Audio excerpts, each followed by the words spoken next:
มามากินข้าวซอยพันข้าวซอยอันนี้จะเป็นเจลอู้แซ่บไงแซ่บสิเลยผู้ใดเคยกินได้ละอันนี้ข้าวซอยเวียงจันทร์เด้ออันนี้เด้อบ่แม่นข้าวซอยทางเหนือเห็นแต่เขาเจ้ากินข้าวซอยหลวงน้ำทานอ่ะ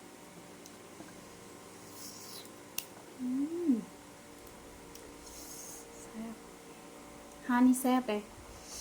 ซื้ออยู่เมืองน้อยแซ่บ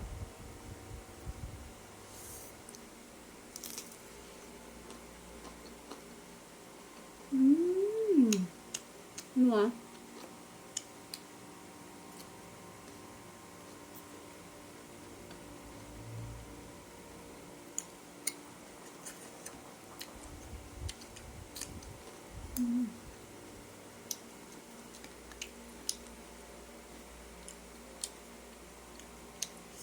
ข้าวซอยต้องกินกับมะเขือแซ่บ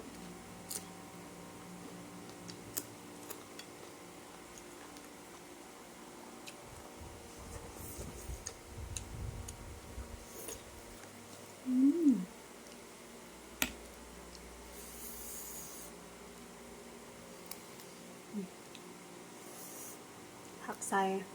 ผ่านมะเขือใส่มะกัวใส่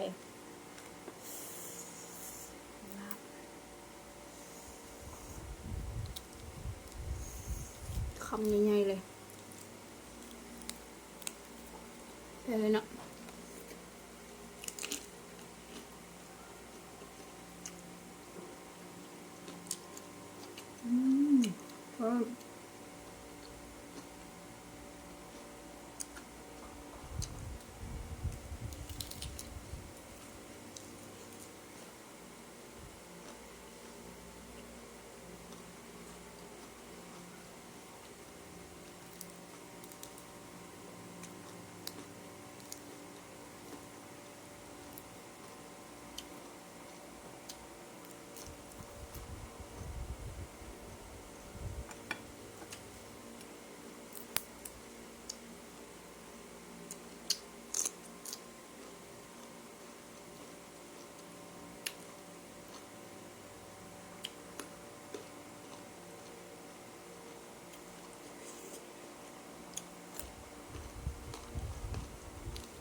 ครับ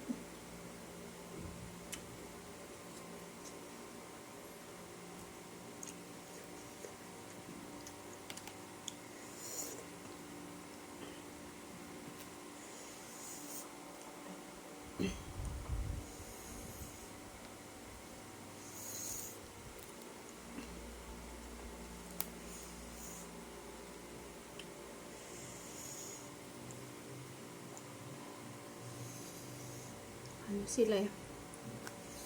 คำใหญ่ๆเนาะจังแซ่บข้าวซอย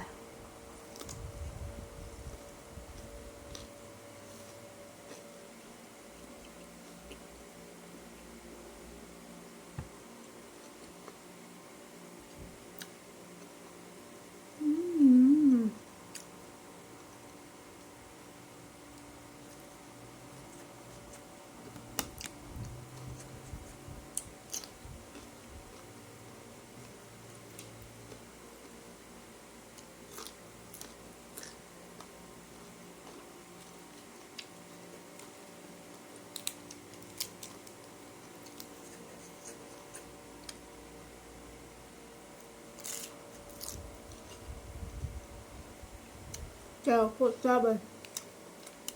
น่าจะเป็นทั่วเนาแล้วก็จะไปคั่วใส่ชิ้นหมูมันนวลชิ้นหมูแซ่บอาหารพื้นบ้านข้าวซอย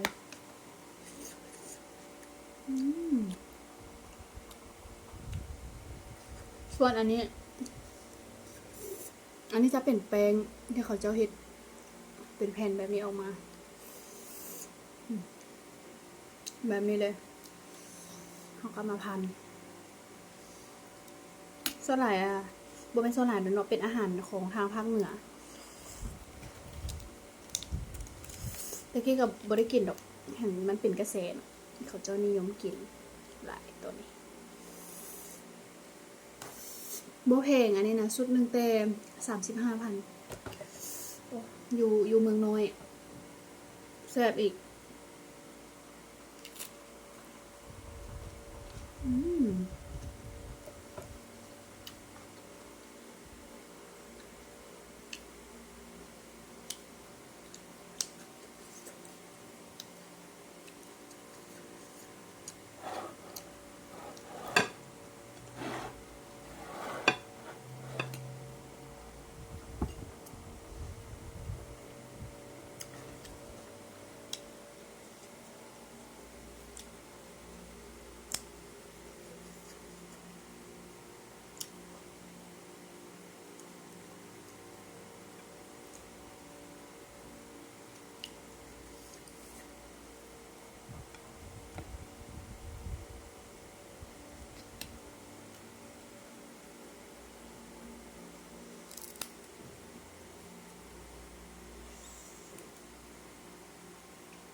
เจ้านี่แซ่บแหงบ่พันเขาซวยเอา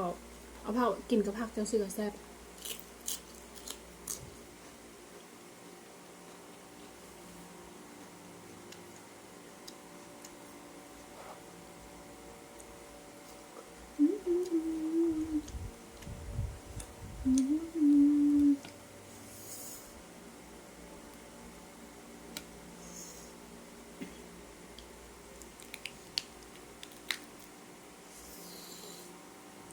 นี่เลย